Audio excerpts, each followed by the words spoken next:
ರಾಜ್ಯ ಸರ್ಕಾರ ನಡೆಯಲು ಪ್ರಮುಖ ಕಾರಣಕರ್ತರಾದ ಸರ್ಕಾರಿ ನೌಕರರೇ, ನಿವೃತ್ತ ಸರ್ಕಾರಿ ನೌಕರರೇ, ಪಿಂಚಣಿದಾರರೇ, ಕುಟುಂಬ ಪಿಂಚಣಿದಾರರೇ, ಗುತ್ತಿಗೆ ನೌಕರರೇ, ಹೊರಗುತ್ತಿಗೆ ನೌಕರರೇ, ಪ್ರತಿಯೊಬ್ಬ ನೌಕರರಿಗೂ ಈ ಚಾನಲ್ಗೆ ಸ್ವಾಗತ. ರಾಜ್ಯದ ಪ್ರತಿಯೊಬ್ಬ ನಿವೃತ್ತ ಸರ್ಕಾರಿ ನೌಕರರು, ಪಿಂಚಣಿದಾರರು, ಕುಟುಂಬ ಪಿಂಚಣಿದಾರರಿಗೆ ಒಂದು ಬಂಪರ್ ಗಿಫ್ಟ್ ಸದ್ಯದರಲ್ಲೇ ಸಿಗ್ತಾ ಇದೆ. ರಾಜ್ಯ ಸರ್ಕಾರ ಪ್ರತಿಯೊಬ್ಬರಿಗೂ DA ಹೆಚ್ಚಳದ ಶುಭ ಸುದ್ದಿಯನ್ನು ಕೊಡ್ತಾ ಇದೆ. DA ಹೆಚ್ಚಳದಿಂದ ಸಂಬಳ ಪಿಂಚಣಿಯಲ್ಲಿ ಭಾರೀ ಹೆಚ್ಚಳ ಆಗುವಂತಹ ಒಂದು ಗುಡ್ ನ್ಯೂಸ್ ಪ್ರತಿಯೊಬ್ಬ ಸರ್ಕಾರಿ ನೌಕರರು, ನಿವೃತ್ತ ನೌಕರರು, ಪಿಂಚಣಿದಾರರಿಗೆ ಉಪಯೋಗ ಆಗುವಂಥ ಲೇಟೆಸ್ಟ್ ಅಪ್ಡೇಟ್ ನ್ಯೂಸ್. ಈ ನ್ಯೂಸನ್ನು ಹೇಳೋದಕ್ಕಿಂತ ಮುಂಚಿತವಾಗಿ ಯಾರೆಲ್ಲ ಈ ಚಾನಲ್ಗೆ ಸಬ್ಸ್ಕ್ರೈಬ್ ಮಾಡ್ಕೊಂಡಿಲ್ಲ, ದಯವಿಟ್ಟು ಕೆಳಗಡೆ ಕಾಣ್ತಾ ಇರೋಂಥ ಸಬ್ಸ್ಕ್ರೈಬ್ ಬಟನನ್ನು ಒತ್ತಿ ಬೆಲ್ ಐಕನನ್ನು ಕ್ಲಿಕ್ ಮಾಡಿ ಆಲ್ ಅಂತ ಮಾಡಿ. ಸ್ನೇಹಿತರೆ, ಕೇಂದ್ರ ಸರ್ಕಾರ ಕಳೆದ ತಿಂಗಳೇ ತನ್ನ ನೌಕರರಿಗೆ, ಪಿಂಚಣಿದಾರರಿಗೆ, ಕುಟುಂಬ ಪಿಂಚಣಿದಾರರಿಗೆ DA ಹೆಚ್ಚಳ, ತೊಟ್ಟಿ ಭತ್ಯೆ ಹೆಚ್ಚಳ ಮಾಡಿ ಆದೇಶವನ್ನು ಕೊಟ್ಟಿದ್ದರೂ ಕೂಡ ರಾಜ್ಯ ಸರ್ಕಾರ ಸರ್ಕಾರಿ ನೌಕರರಿಗೆ DA ಹೆಚ್ಚಳ, ತೊಟ್ಟಿ ಭತ್ಯೆ ಹೆಚ್ಚಳದ ಗುಡ್ ನ್ಯೂಸ್ ಕೊಡೋದಕ್ಕೆ ಯಾಕೋ ಮೀನಮೇಷ ಎಣಿಸ್ತಾ ಇದೆ. ಯಾಕೆ? ಸರ್ಕಾರಿ ನೌಕರರು, ನಿವೃತ್ತ ಸರ್ಕಾರಿ ನೌಕರರು ಕಂಡ್ರೆ ರಾಜ್ಯ ಸರ್ಕಾರಕ್ಕೆ ಆಗೋದಿಲ್ವಾ? ಖಂಡಿತವಾಗಿಯೂ ಆಗತ್ತೆ. ರಾಜ್ಯ ಸರ್ಕಾರ ಇಷ್ಟರೊಳಗೆ DA ಹೆಚ್ಚಳದ ಶುಭ ಸುದ್ದಿಯನ್ನು ಕೊಡಬೇಕಿತ್ತು. ಆದರೆ ಇದುವರೆಗೂ DA ಹೆಚ್ಚಳದ ಶುಭ ಸುದ್ದಿಯನ್ನು ಕೊಟ್ಟಿಲ್ಲ. ಕೇಂದ್ರ ಸರ್ಕಾರ ಬೆಲೆ ಏರಿಕೆಯಿಂದ ಬಳಲುತ್ತಿದ್ದಂಥ ನೌಕರರಿಗೆ 2% DAಯನ್ನು ಹೆಚ್ಚಳ ಮಾಡಿ ಆದೇಶವನ್ನು ಮಾಡಿತ್ತು. ರಾಜ್ಯ ಸರ್ಕಾರಿ ನೌಕರರು ಹಾಗೂ ನೌಕರ ಸಂಘದಿಂದ, ನಿವೃತ್ತ ನೌಕರರಿಂದ ಬೇಡಿಕೆ ಏನು ಅಂದರೆ, ತಕ್ಷಣ ನಮಗೆ 2% DAಯನ್ನು ಹೆಚ್ಚಳ ಮಾಡಿ, ಕೇಂದ್ರ ಸರ್ಕಾರ ಯಾವ ರೀತಿಯಲ್ಲಿ DAಯನ್ನು ಹೆಚ್ಚಳ ಮಾಡಿ ಅಂತ ಹೇಳ್ತಾ ಇದೆಯೋ ಅದೇ ರೀತಿ DAಯನ್ನು ಹೆಚ್ಚಳ ಮಾಡಬೇಕು ಅಂತ ಹೇಳಿ ಮನವಿಯನ್ನು ಮಾಡ್ಕೊಂಡಿದ್ರು. ಇದಕ್ಕೆ ರಾಜ್ಯದ ಸರ್ಕಾರಿ ನೌಕರ ಸಂಘದ ಅಧ್ಯಕ್ಷರಾದ ಷಡಕ್ಷರಿ ಅವರು ತಮ್ಮ ಸಂಘದಿಂದ ಸರ್ಕಾರದ ಹಣಕಾಸು ಇಲಾಖೆಯ ಪ್ರಧಾನ ಕಾರ್ಯದರ್ಶಿ ಅವರಿಗೆ ಮನವಿಯನ್ನು ಮಾಡ್ಕೊಂಡಿದ್ರು. ಕೇಂದ್ರ ಸರ್ಕಾರ ಬೆಲೆ ಏರಿಕೆಯಿಂದ ಬಳಲುತ್ತಿದ್ದಂಥ ನೌಕರರಿಗೆ ಯಾವ ರೀತಿಯಲ್ಲಿ 2% DAಯನ್ನು ಹೆಚ್ಚಳ ಮಾಡಿ ಆದೇಶವನ್ನು ಮಾಡಿದೆಯೋ ಅದೇ ರೀತಿ ರಾಜ್ಯ ಸರ್ಕಾರಿ ನೌಕರರು, ನಿವೃತ್ತ ಸರ್ಕಾರಿ ನೌಕರರು, ಪಿಂಚಣಿದಾರರು, ಕುಟುಂಬ ಪಿಂಚಣಿದಾರರಿಗೂ ಕೂಡ ಹೆಚ್ಚಳ ಮಾಡಬೇಕು ಅಂತ ಹೇಳಿ ಮನವಿಯನ್ನು ಮಾಡ್ಕೊಂಡಿದ್ರು. ಇದುವರೆಗೆ ರಾಜ್ಯ ಸರ್ಕಾರ DA ಹೆಚ್ಚಳ ಮಾಡುವಂಥ ಕೆಲಸಕ್ಕೆ ಕೈ ಹಾಕಿಲ್ಲ. ಖಂಡಿತವಾಗಿಯೂ DA ಹೆಚ್ಚಳದ ಕೆಲಸ ಮಾಡುತ್ತೆ ಅಂತ ಹೇಳಿ ಲೇಟೆಸ್ಟ್ ನ್ಯೂಸು ಇದೆ.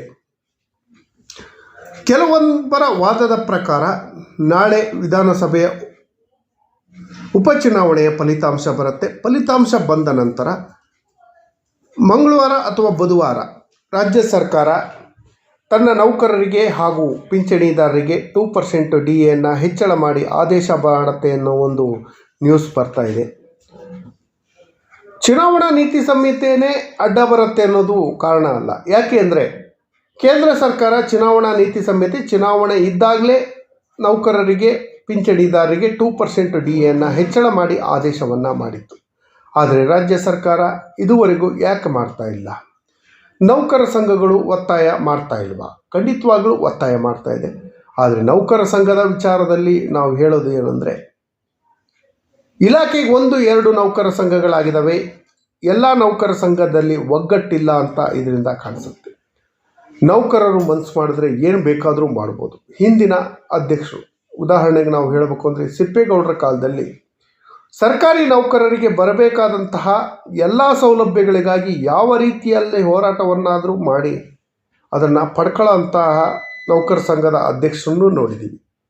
ಈಗಿರುವಂಥ ನೌಕರ ಸಂಘದ ಅಧ್ಯಕ್ಷರು ಕೂಡ ಕಳೆದ ಸರ್ಕಾರದಲ್ಲಿ ಹೋರಾಟವಕ್ಕೆ ಕರೆ ಕೊಟ್ಟು 17.5% ಇಂಟರ್ನಲ್ ರಿಲೀಫ್, 7th ಪೇ ಕಮಿಷನ್ನ ಇಂಟರ್ನಲ್ ರಿಲೀಫನ್ನು ಪಡ್ಕೊಂಡಿರೋಂಥ ಉದಾಹರಣೆಗಳನ್ನು ನಾವು ಕೂಡ ನೋಡಿದ್ದೀವಿ. ಈಗ ಷಡಕ್ಷರಿಯವರು ಮನಸ್ಸು ಮಾಡಿ ಸರ್ಕಾರದ ಮೇಲೆ ಒತ್ತಡವನ್ನು ತಂದು ತಕ್ಷಣ DA ಹೆಚ್ಚಳ ಮಾಡಿಸುವಂಥ ಕೆಲಸಕ್ಕೆ ಕೈ ಹಾಕಬೇಕು ಅಂತ ಹೇಳಿ ನೌಕರ ಸಂಘದ ಅಧ್ಯಕ್ಷರಿಗೆ ಮನವಿಯನ್ನು ಮಾಡ್ಕೊಳ್ತೀವಿ. ರಾಜ್ಯ ಸರ್ಕಾರ ತಕ್ಷಣ ಅಂದರೆ ಈ ವಾರದಲ್ಲೇ, ಅಂದರೆ ಮಂಗಳವಾರ ಅಥವಾ ಬುಧವಾರ ಒಳಗಾಗಿ DA ಹೆಚ್ಚಳದ ಶುಭ ಸುದ್ದಿಯನ್ನು ಕೊಡುತ್ತೆ.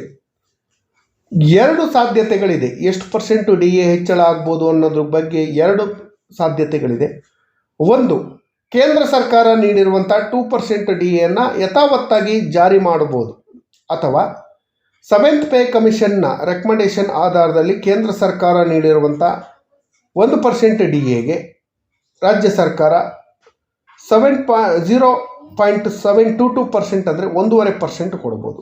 ಅದರ ಜೊತೆಯಲ್ಲಿ ನೌಕರರ ಪ್ರಮುಖ ಬೇಡಿಕೆಗಳು 7ನೇ ವೇತನ ಆಯೋಗದ ಎಲ್ಲ ಶಿಫಾರಸುಗಳು ಜಾರಿಯಾಗಬೇಕು. 30 ಶಿಫಾರಸುಗಳು ಜಾರಿಯಾಗಲು ಬಾಕಿ ಉಳಿದಿದೆ.